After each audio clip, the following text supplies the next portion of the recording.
പൂരങ്ങടെ പൂരമുള്ളൊരു നാട് നമ്മുടെ നാട്. ഓണത്തിന് പുലിയിറങ്ങണൊരു ഊര് നമ്മുടെ ഊര്.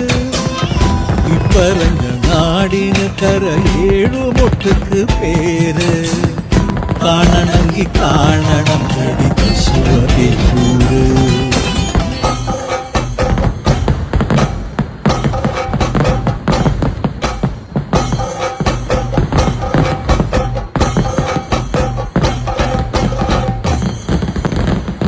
നാടിനൊത്ത നടുവില് പച്ചപ്പോട പിടിക്കണ കാട്. വട്ടത്തില് കൂടുവാൻ അവിടെടവുമുണ്ടൊരുപാട്. തേക്കിൻകാടെന്ന് പറഞ്ഞു പോരണ പേര്. കൂടണമെങ്കിൽ കൂടണം കടി തൃശ്ശൂര്.